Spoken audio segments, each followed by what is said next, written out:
Assalamualaikum warahmatullahi wabarakatuh. Waalaikumsalam warahmatullahi Berjumpa wabarakatuh. kembali dengan saya Maksum Jamil dalam acara Ngompol, ngomongin politik.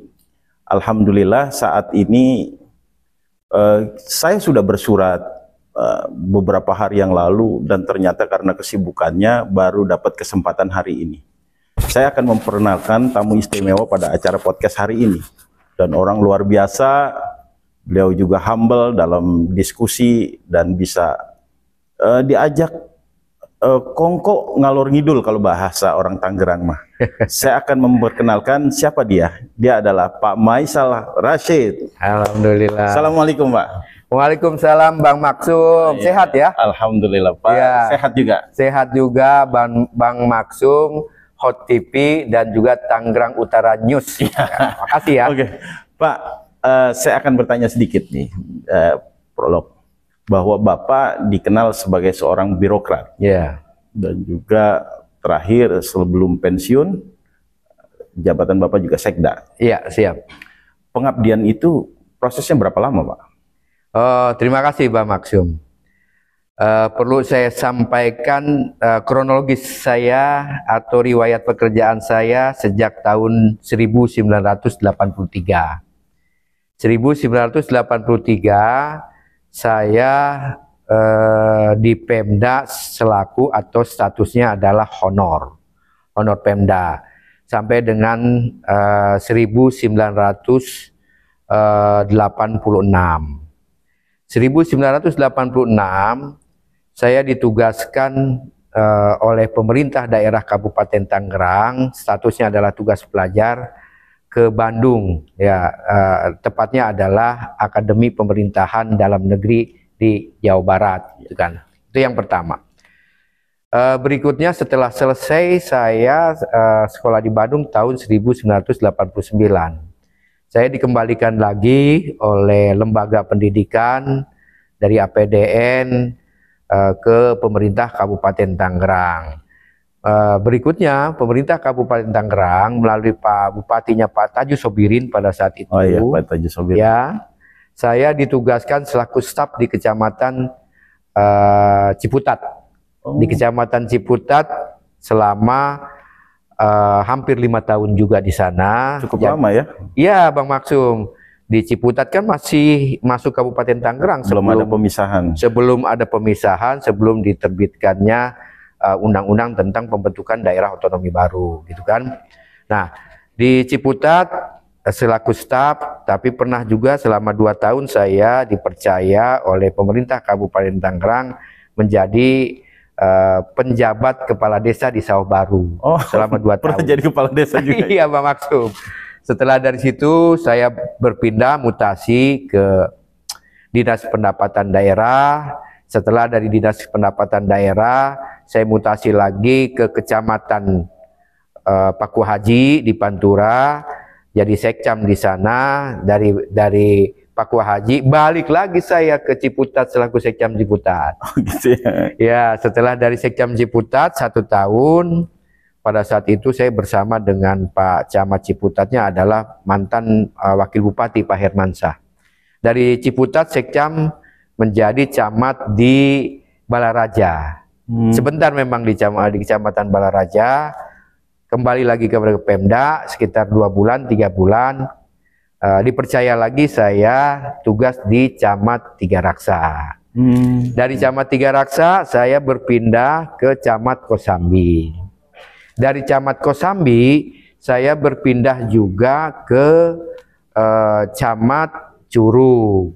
Dari Camat Curug barulah saya masuk ke pemerintah daerah dari Camat Curug, yaitu menjadi kepala bagian pemerintahan. Oh iya iya iya. Nah, dari kepala bagian pemerintahan saya dimutasi menjadi sekretaris Dinas Pendapatan Daerah. Dari situ sekretaris Dinas Pendapatan Daerah saya dimutasi lagi promosi menjadi kepala Dinas Kebersihan. Dari kepala Dinas Kebersihan mutasi lagi menjadi Kepala Dinas Perizinan, itu namanya waktu itu BP2T. Dari Kepala Dinas Perizinan saya dimutasi lagi menjadi asisten 1 bidang pemerintahan dan kesejahteraan rakyat. Dari asisten 1 mutasi lagi menjadi kepala Bapenda, ya, Badan Pendapatan Daerah. Nah, dari sana saya bersama dengan 7 pegawai lainnya, pejabat lainnya ikut seleksi sekretaris daerah dan alhamdulillah terpilih dan dipercaya menjadi sekretaris daerah tahun 2017 sampai dengan sekarang. Tapi sekarang sudah mundurkan diri, Pak Maksum. Terlintas dari panjangnya perjalanan karir tersebut ya. Iya.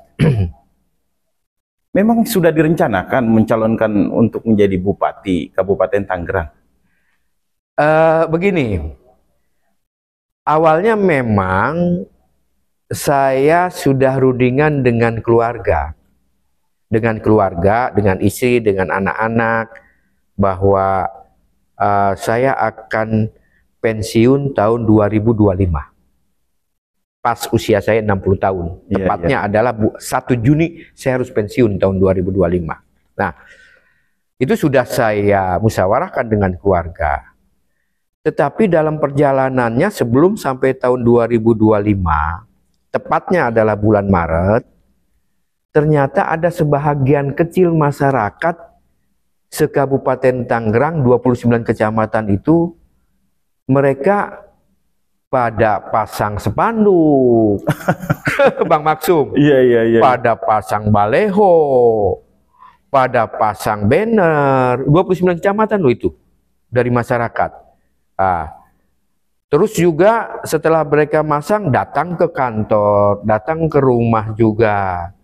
Mereka semuanya berharap itu, ya, walaupun itu sebagian kecil kan, berharap supaya Pak jangan pensiun, Bapak harus melanjutkan program penyelenggaraan pemerintahan, pembangunan dan pembinaan atau pemberdayaan masyarakat di Kabupaten Tangerang setelah usai suksesnya Bapak Dr. Ahmad Zaki Iskandar selama 10 tahun, 2 periode itu sudah selesai, Bapak harus melanjutkan.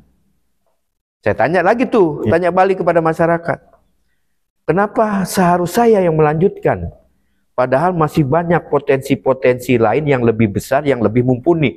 Saya bilang gitu kepada masyarakat yang lebih berkompeten lah gitu kan, dari sisi pengalaman, dari sisi pengetahuan, dari sisi kompetensi.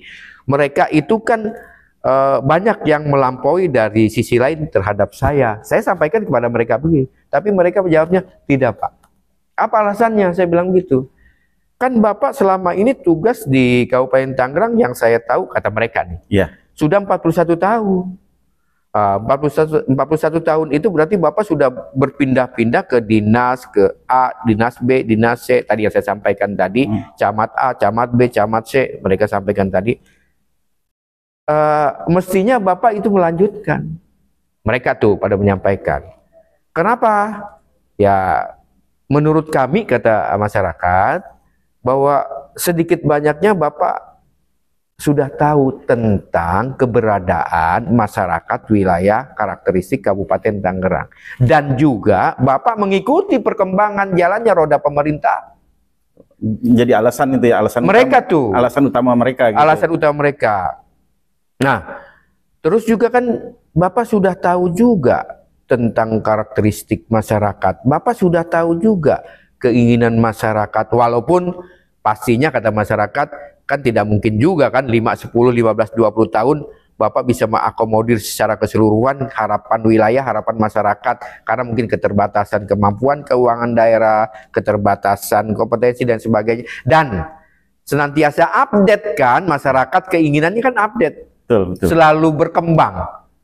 Itu di mana-mana kan pasti begitu. Nah, akhirnya Bang Maksum, Hot TV dan juga Tangerang Utara News ini, saya rundingan kembali dengan keluarga, dengan istri, dengan anak. Apa tuh singkatnya, kata istri, kata anak, ya udah, kalau ada masyarakat yang berkeinginan, kalau papa itu mampu fisik dan lain sebagainya, Tapi ingat ya, bahwa kata istri, kata anak, ingat ya, kalaupun nanti dipercaya oleh masyarakat dan juga Allah mengabulkan yang Maha Kuasa, satu kata aja dari saya, dari anak-anak, kata istri. Apa itu? Sisa waktu usia papa, jalankan amanah ini untuk ibadah. Luar biasa. Itu aja amanahnya, untuk ibadah katanya. Artinya support itu memang dari internal keluarga sudah kuat juga ya akhirnya sekarang ya. Iya, karena memang masyarakat datang Pak ke kantor, ke rumah, akhirnya kami rundingkan kembali itu dengan keluarga. Tentunya yang menjadi perdebatan itu sampai saat itu ketika Bapak memang mau memproklamirkan diri mencalonkan sebagai calon bupati Kabupaten Tangerang, apakah sudah dikenal dengan partai-partai yang ada di parlemen Kabupaten Tangerang? Oh iya. Karena kan secara tidak langsung bahwa memang itu menjadi roda kendaraan politik juga kan untuk bisa diusung menjadi calon bupati. Gitu. Iya betul. Secara formal kan partai politik juga pada saat itu mengumumkan dia kan Pak pendaftaran. Ya, saya kan masih PNS pada saat itu, masih PNS, masih PNS Pak ya, diumumkan pendaftaran dan kalau saya nggak daftar kan saya nggak menjadi bakal calon kan. Jadi, tapi saya daftarnya melalui orang lain dan hari-hari libur, begitu kan, didaftarkan. Terus juga ada agenda pemaparan visi misi yang saya harus hadirkan. Nah, dari pemaparan visi misi tersebut, ternyata menurut mereka, menurut 6 partai politik ini, visi misi saya ini sejalan dengan karakteristik wilayah dan masyarakat Kabupaten Tangerang, karakteristiknya. Akhirnya mereka singkatnya mendukung, gitu mendukung ya, kepada saya. Setelah saya pemaparan visi misi 5 tahun yang akan datang. Itu direstui sama mantan Bupati Pak Jaki. Pada saat itu memang beliau belum secara eksplisit gitu kan, eksplisit juga menyampaikan itu. Tapi begitu saya menghadap beliau, beliau ini kan cerdas Pak, Pak Ahmed Zaki Iskandar. Beliau itu cerdas dan tahu persis kan tentang situasi kondisi masyarakat dan juga kiprah pembangunannya 10 tahun itu kan betul-betul dirasakan oleh masyarakat. Ya kan? Artinya dimanfaatkan oleh masyarakat banyak sekali lah ya. Beliau tanya sama saya kembali. Sudah betul, sudah diniatkan gitu kan. Insya Allah Pak, saya bilang. Prestasi Bapak Jaki itu kan luar biasa. Iya, tadi kan saya sampaikan juga Bang Maksud. Iya, artinya bahwa ketika memang Pak Bupati waktu itu bupatinya Pak Zaki, Pak Sekdanya Pak Maisal. Betul. Programnya luar biasa. Iya. Apakah hanya dengan mengikuti jejak itu aja atau enggak begitu. Ada ide-ide baru program visi-misinya itu? Ada hal lain. Ada hal lain. Menurut pertimbangan saya, ya. Ini perlu saya sampaikan supaya nanti masyarakat biar mengetahui ya. Bukan hanya kedekatan. Saya kira itu sih nggak terlalu menjadi pertimbangan Pak Jaki, kedekatan, kebersamaan itu tidak. Tapi begitu saya sampaikan kepada Pak Jaki, Pak, Bapak kan sudah banyak membangun Kabupaten Tangerang. Ada beberapa hal aja ya yang saya sampaikan di sini. Pertama, rumah sakit daerah Bapak sudah bangun jadi 4 tuh di Kabupaten Tangerang. Ya, luar biasa itu. Luar biasa.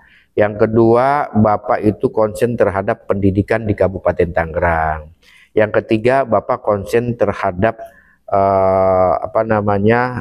kesehatan di Kabupaten Tangerang dan kesehatan. Yang berikutnya Bapak konsen juga terhadap keberadaan status masyarakat di Kabupaten Tangerang di wilayah, khususnya di wilayah-wilayah pedesaan. Nah, dari berbagai konsep, program dan juga pembangunan yang dijalankan oleh Bapak, saya menyenangi itu. Jadi latar belakang itu tuh. Saya menyenangi itu karena memang begitu beliau 10 tahun, saya juga cross check ke masyarakat. Masyarakat ini menikmati, nyaman tentang sarana olahraga di 29 kecamatan, stadion mini yang digunakan dimanfaatkan oleh masyarakat. Dan itu ternyata belum dimiliki oleh kabupaten-kabupaten belum lain. Pak, baru Kabupaten Tangerang. Iya, gitu. Kan saya juga kan sering juga kan tanya, sering juga melihat di Google, saya juga lihat di medsos dan sebagainya, kabupaten kota se-Indonesia.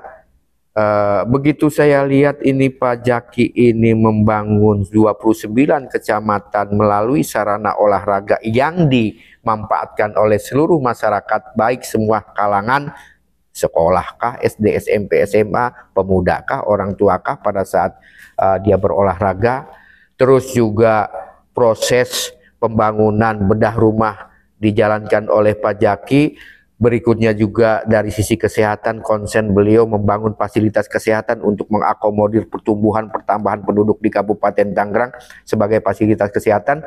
Akhirnya saya tertarik bahwa ini ya juga konsep ini, program pembangunan Pak Jaki sudah jalankan 10 tahun, begitu dirasakan oleh masyarakat dan memang harus dilanjutkan. Ada beberapa program unggulan beliau harus dilanjutkan, tapi nanti kan ada inovasi-inovasi baru, kan, yang menurut kami ini juga diharapkan oleh sebahagian masyarakat Kabupaten Tangerang. Semoga menjadi tepat sasaran gitu. Mudah-mudahan, minta doanya dari Bang Maksudnya. Insya Allah. Jadi gini Pak, jadi itu yang melatar belakangi. Sekarang lagi lari ke partai. Pembukaan sudah dibuka dan Bapak juga kemarin sudah mendaftar dari tanggal 27 dan 29 itu masa pembukaan di KPUD Kabupaten Tangerang. Artinya bahwa sekarang Bapak konsentrasi bagaimana mensosialisasikan diri, meyakinkan bahwa masyarakat layak untuk memilih Bapak. Intinya kan seperti itu. Koalisi partai ini bisa gemuk itu luar biasa itu. Gimana itu caranya itu bisa mendapatkan dukungan luar biasa itu dari beragam partai itu? Iya kan tadi sudah saya ungkapkan di awal podcast kita ini kan, wawancara ini. Jadi setelah saya memaparkan visi misi, ternyata 6 partai ini ya sesuai atau sejalan dengan kerangka pemikiran partai-partai tersebut. Partai Gerindra, Partai Keadilan Sejahtera, Partai Amanat Nasional, PKB, terus juga ada Nasdem. Detik terakhir Golkar. Iya, ada Golkar juga. Walaupun gitu kan, kayaknya dibumbui dengan drama segala macam Pak ya, kalau menurut media berita gitu. Saya nggak mengikuti itulah, itu Pak. Itu Pak kan ranahnya dari DPP, ranahnya dari pengurus-pengurus partai lah begitu. Tapi mereka menyampaikan bahwa oh iya, visi misi Pak Maisal ini sejalan dengan kerangka pemikiran dari partai-partai tersebut, sehingga mereka menyambut baik itu. Dan ternyata bukan hanya Bapak yang mendaftarkan ya, ada kalau tidak salah Pak Zulkarnain dengan Pak Leru. Oh iya, Pak Zulkarnain dengan Pak Matromni dengan Irfansyah. Iya, Pak Matromni dengan Irfansyah. Saya kenal juga semua itu mereka. Kenal dengan mereka kan? Kenal dengan baik. Iya, kenal baik lah gitu. Berarti sebenarnya visi misi Bapak itu apa sih sebenarnya? Katanya ada programnya ada 5 tuh. Coba 2 aja deh Pak, yang artinya yang bisa Bapak sampaikan, bisa dijelaskan di masyarakat. Oke. 2 tapi ini sangat penting peranannya karena juga diatur oleh undang-undang atau oleh peraturan pemerintah terkait dengan pendidikan dan kesehatan saja ya. Karena ini standarnya memang dalam penyusunan APBD juga itu ada standarnya ya, bahwa pendidikan dan kesehatan itu harus dialokasikan sesuai dengan ketentuan yang berlaku. Ada yang 10% dari APBD, ada yang 20% dari APBD. Itu dua bidang pendidikan dan kesehatan. Sangat urgen itu, penting. Urgen sekali karena memang di semua daerah juga ada standarnya itu. Ya, yang pertama dari sisi kesehatan. Kan menurut data yang ada tahun 2023 itu masyarakat harapan hidupnya itu sudah sampai 75 tahun. Faktanya sekarang, harapan hidup masyarakat di Kabupaten Tangerang. Sudah bagus lah, sudah bagus. Nah ini akan kita terus tingkatkan itu. Yang kedua adalah terkait dengan penanganan stunting. Stunting. Banyak dibahas itu. Yes. Stunting ini bukan hanya kebijakan lokal daerah, tapi kebijakan pemerintah pusat yang ditransformasikan melalui peraturan perundangan dan kebijakan-kebijakan operasionalnya melalui pemerintah provinsi, juga pemerintah Kabupaten Tangerang. Nah ini stunting. Data yang ada di kita tahun 2023 itu sebetulnya kita sudah menangani beberapa tahun terakhir, tapi masih ada yang harus kita selesaikan. Ada 5.300 lagi penderita stunting. Yes, penderita stunting. 5.000 ya Pak ya? Ya, masih banyak ternyata. Ya, tapi ini kan sudah mulai turun. Ya kan dari awalnya berapa itu? Ya, konsekuensinya karena ini wilayah Kabupaten Tangerang ini masyarakat jumlah penduduknya paling besar di Provinsi Banten. 3 juta, lebih kurang sekitar 3.300.000 sampai 3.400.000. Ini menurut sensus dari BPS, ya kan? Jumlah penduduknya banyak, jumlah desanya banyak, jumlah kecamatan banyak, pertambahan penduduknya 1 sampai dengan 3% setiap tahun di Kabupaten Tangerang. Kan pasti risiko peluang-peluang itu ada. Ada ya? Ya kan, wilayahnya ada sebagian masih wilayah pedesaan yang harus kita juga konsen terhadap masyarakat dan wilayah setempat. Ada juga ada wilayah perkotaan yang tumbuh kembangnya pembangunan di sana. Itu ada jumlah sekitar Kabupaten Tangerang itu 5.300. 5.000 lebih kurang. Nah, 5.300 ini yang menjadi konsen saya nanti dengan Ibu Intan ya dalam penanganannya. Penanganan itu kan ada 2. Yang pertama adalah pencegahan, yang kedua adalah ya pengobatan, penanganan, gitu kan, penanggulangan stunting ini. Yang pertama adalah pencegahan, yang kedua adalah penanganan. Nah ini kemarin sebelum saya pensiun juga sudah kita rancang juga penanganan itu. Mengalokasikan anggaran untuk penanganan stunting ini sudah luar biasa. Institusi mana nanti yang menjalankan, yang lebih berperan? Saya bersama dengan tim di Kabupaten Tangerang. Ya.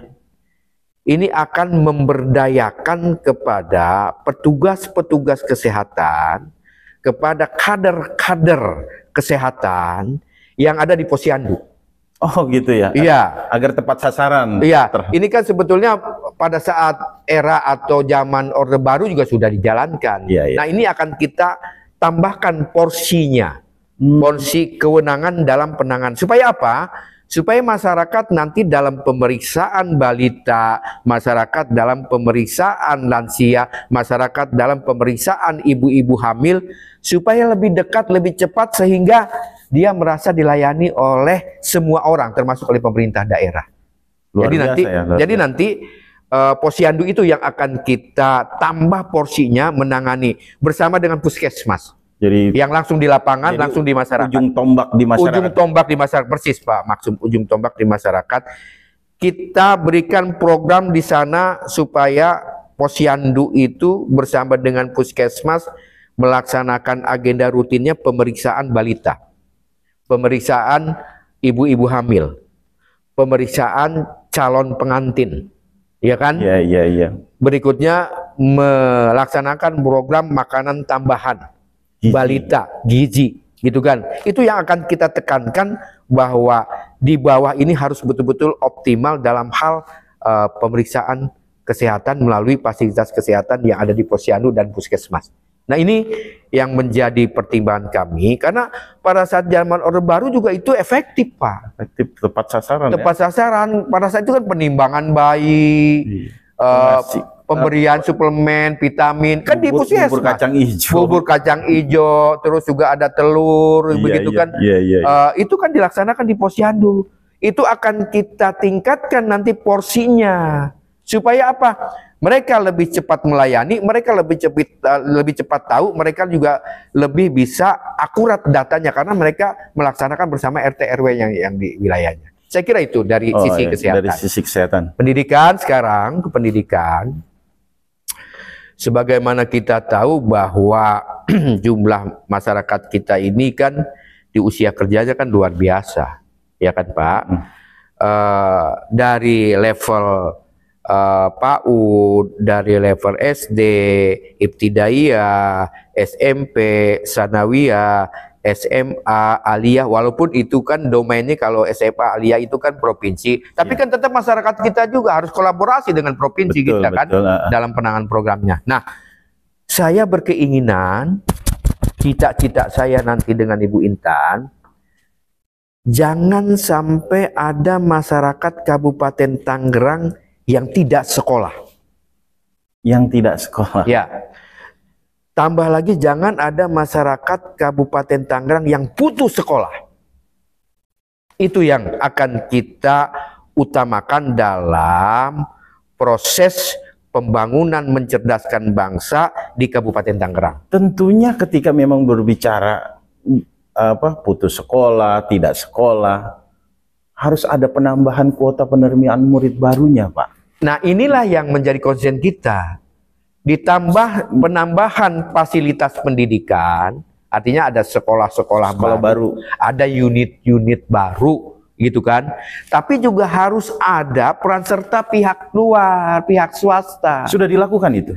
Sudah saya jalankan itu juga pada saat saya dengan Pak Jaki. Tapi nanti akan saya tingkatkan peranan swasta untuk bisa bermitra terhadap program pendidikan di Kabupaten Tangerang untuk mencerdaskan bangsa. Kalau Bang Maksum tanya, dengan cara apa? CSR. CSR, betul. Iya. Iya, artinya saya melihatnya bahwa ketika berbicara sekolah, keterbatasan untuk bangku sekolah. Karena frustasi yang ada di masyarakat saat ini, ketika anaknya masuk, ternyata kuotanya sudah penuh. Ini kan harus menjadi pemikiran juga oleh pemerintah. Persis. Persis ini. Yang sampaikan Bang Maksum, ini fakta. Iya, memang fakta itu. Iya, kenyataan. Jadi insya Allah nanti saya programkan begini Bang Maksum dengan Bu Intan. Contoh konkret kemarin sebelum saya mengundurkan diri, 1 hari sebelum mengundurkan diri, saya rapat dengan Dewan Pendidikan, saya rapat juga dengan Kadis Pendidikan, saya rapat dengan MKKS, saya rapat dengan tokoh masyarakat di sana, membicarakan tentang ini. Ya, contoh konkret begini, ada anak SD yang mau masuk SMP. Kan rata-rata kan anak SD itu pengennya masuk SMP yang negeri. Betul. Iya kan? Iya. Dalam sistem zonasi, dari sisi prestasi dan sebagainya, tetap dia maunya ke negeri. Nah, saya lihat jumlahnya saja, kuantitasnya saja, ini jumlah siswa-siswi yang masuk ke SMP itu ada 55.000. 55.000. Oke, 55.000 ini yang berharap dia bisa masuk di negeri. Tapi kapasitas SMP negeri itu baru bisa mengakomodir sekitar 22.000. Masih banyak sekali, Pak. Ada 23.000 lagi kan? Betul, sisanya. Nah, 23.000 ini nanti kan harus kita monitor. Jangan sampai dia tidak sekolah. Iya. Kalau dia harus masuk swasta, berarti harus ekonomi keluarga, ekonomi orang tuanya juga kan memadai juga kan? Iya, bagaimana dengan orang tuanya yang mohon maaf, yang berpenghasilan rendah, kan harus juga kita support. Nah, ini akan kita rancang, nanti akan kita bangun itu semangat untuk mencari uang untuk pemerintah daerah melalui PAD, untuk bisa mengakomodir, mensubsidi. Yang sisa tadi tidak masuk ke negeri, kita masukin ke swasta yang tidak jauh dari rumahnya, tetapi kebutuhan dia masuk itu kita subsidi, supaya anak-anak sekolah. Artinya saluran distribusinya terrealisir gitu. Iya, itu dari APBD. Kalau memang ini pertumbuhan pertambahan penduduk terus bertambah di Kabupaten Tangerang, tadi sudah sampaikan 1-3% setiap tahunnya. Terus juga pastinya kan usia sekolah juga kan bertambah juga.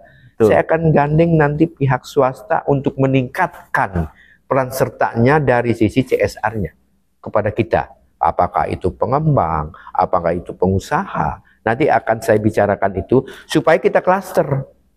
Udah Bapak nanti bantu kami bangunkan infrastrukturnya saja. Bangunannya, rehab sekolahnya, tambah unit rombelnya, kelasnya gitu kan.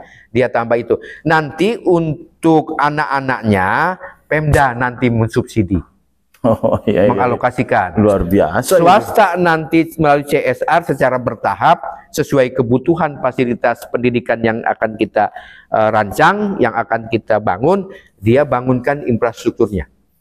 Sekolahnya termasuk tadi yang disampaikan oleh Bapak, bangkunya, mejanya. Kita minta tuh peran serta dia. Karena apa? Kan pastinya orang tuanya, anak-anak didik yang mau kita masukkan ke SMP itu juga kan, siapa tahu orang tuanya kan kerja juga di pengusaha, kerja juga di perusahaan tersebut, kerja di perusahaan, kan ada hubungan timbal balik tuh. Iya kan? Hubungan timbal balik itu yang menjadi semangat kita, kolaborasi itu untuk supaya anak-anak tidak ada yang tidak sekolah di Kabupaten Tangerang, supaya anak tidak putus sekolah dalam upaya apa? Dari untuk mencerdaskan bangsa. Nonsen, Pak. Kita mau membangun, kita mau mencapai tujuan nasional, ya, mensejahterakan masyarakat, tapi anak-anak tidak sekolah, nggak akan mungkin. Tidak dibarengi dengan kesehatan, tidak dibarengi dengan pendidikan, tidak mustahil pembangunan itu akan berjalan dengan baik. Iya. Tambah satu lagi, Pak, dari si pendidikan, itu kan pendidikan umum. Nanti pendidikan agamanya, ya kan? Akan disubsidi juga. Ya, akan kita alokasikan anggaran itu, kita gandeng juga pihak swasta juga nanti.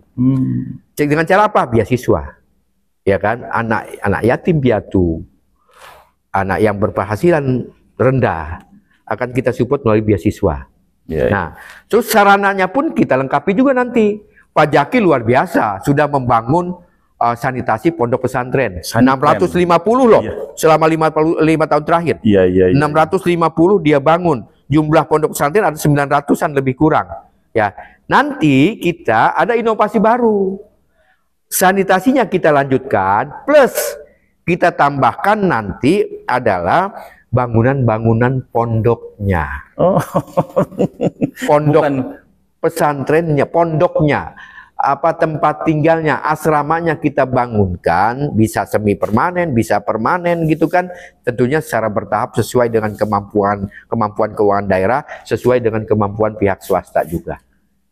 Oke, itu dari visi dan misi. Di antaranya dua tersebut, kesehatan dan juga pendidikan. Tadi Bapak sudah menyebut-nyebut beberapa kali nih Bu Intan. Kenapa memilih Bu Intan? Pertimbangan saya begini. Yang pertama, Ibu Intan ini adalah sosok perempuan yang begitu aktif terhadap keberadaan masyarakat di Kabupaten Tangerang dari sisi pendidikan. Karena dia kan pernah jadi ketua Himpaudi, PAUD juga gitu kan, peran sertanya di sana. Sampai sekarang kan.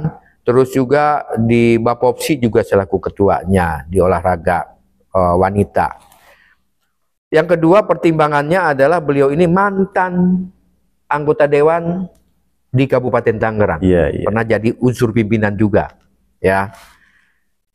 Sedikit banyaknya dia tahu tentang penyelenggaraan pemerintahan, tentang di pembangunan di Kabupaten Tangerang. Kan sesuai dengan undang-undang juga bahwa unsur penyelenggara pemerintahan itu bukan hanya perangkat daerah, bukan hanya pemerintah daerah saja, tapi DPRD, walaupun dibatasi dengan tupoksi, ya kan? Tapi dia sebagai unsur penyelenggara pemerintahan, artinya bahwa Bu Intan ini adalah sosok yang bisa kita andalkan dalam hal kolaborasi nanti bersama kita 5 tahun yang akan datang.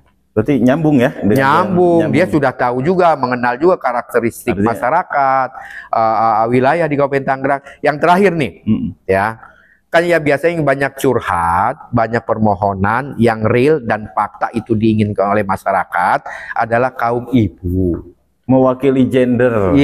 Mewakili gender, nanti kita berbagi tugas tuh dengan Bu Intan. Dan menjadi catatan sejarah, selama ini kan kabupaten belum pernah ada punya wakil perempuan. Persis, itu. Jumlah penduduk kan tidak jauh berbeda tuh dari jenis kelamin perempuan dengan laki-laki. Jadi nanti Ibu Intan ada tugas tambahannya adalah bisa mengakomodir dari sisi aktivitas kegiatan kaum perempuan. Ya kan, gitu, supaya dari sisi gendernya juga kita dapat. Saya kira gitu, Bang Maksum. Dan ternyata ketika kita gali ini pemirsa ya, bahwa dengan diskusi langsung yang selama ini kita hanya melihat baliho-baliho dari Pak Masyal Rashid. Iya, terima kasih. Secara intelektualnya luar biasa. Masih main bola, Pak? Ini menurut saya penting. Penting ya, ya. Kesehatan. Ya, saya masih main bola karena memang sepak bola itu bisa diawali tapi tidak bisa diakhiri, Bang Maksud. Harus olahraga, Pak. Harus olahraga ya. Jangan terus kita, ya harus berbagi waktu lah. Berbagi waktu aja. Berarti mudah-mudahan Pak Masyal juga tetap sehat ya, Pak ya. Amin, amin, ya, amin. Karena memang perjuangan masih panjang. Ya, siap. Elektabilitas masih di atas, Pak. Ya, Pak Maksud yang lebih tahu lah. Ya, artinya bahwa di lapangan itu ternyata dinamikanya luar biasa memang. Karena memang kontestasi politik ya banyaklah intriknya ya, bukan begitu, Pak ya? Betul, betul. Artinya Bapak juga harus menerima resiko dengan itu ya. Oke. Harapan saya ketika memang ini pemaparan sudah disampaikan oleh masyarakat. Ini menjadi terusan yang akan direalisasikan pada saat memang Bapak nanti terpilih gitu. Ketika Allah menentukan gitu ya. Amin, amin. Ketika Allah menentukan. Dan juga saya pikir Kabupaten Tangerang luas, Pak. Betul. Titip pesan dari kelompok utara nih, Pak, yang Bapak dulu pernah Bapak pimpin gitu ya. Lebih konsen ke sana dulu mungkin gitu ya. Artinya harapan kita gitu ya. Terus tanggapan Bapak nih. Sebenarnya Tangerang itu apa sih sebenarnya, Pak? Ya, sebetulnya begini sih. Tidak ada perbedaan pengakuan sih ya. Apakah itu Tangerang Barat, Tangerang Tengah, Tangerang Utara, Tangerang ya sebelah perbatasan dengan selatan juga. Tidak ada perbedaan pengakuan. Saya dengan Bu Intan nanti akan kita rancang dari sisi alokasi penganggaran, termasuk juga dari sisi konsentrasi pembangunan, semuanya akan saya usahakan untuk merata sesuai dengan kebutuhan karakteristik masyarakat dan wilayah. Mantap. Ya, itu aja sih saya kira. Gitu. Closing statement, Pak. Karena Bapak pernah menjabat di mana-mana, ada pantun nggak, Pak, buat masyarakat? Ya, saya sebetulnya tidak pandai pantun, tapi harapan ada. Assalamualaikum warahmatullahi wabarakatuh.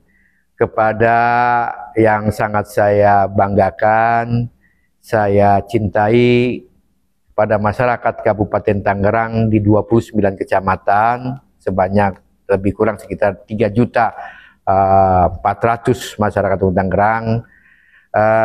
Saya ada keinginan yang kuat untuk bisa mengabdikan diri kepada pemerintah dan wilayah Kabupaten Tangerang melalui pemilihan bupati yang akan dilaksanakan tanggal 27 November 2024. Untuk itu, mari sama-sama secara tulus, secara ikhlas, antara pemerintah daerah dengan masyarakat Kabupaten Tangerang secara keseluruhan, mari kita bangun Kabupaten Tangerang sesuai dengan keinginan masyarakat. Billahi taufiq wal hidayah. Assalamualaikum warahmatullahi wabarakatuh.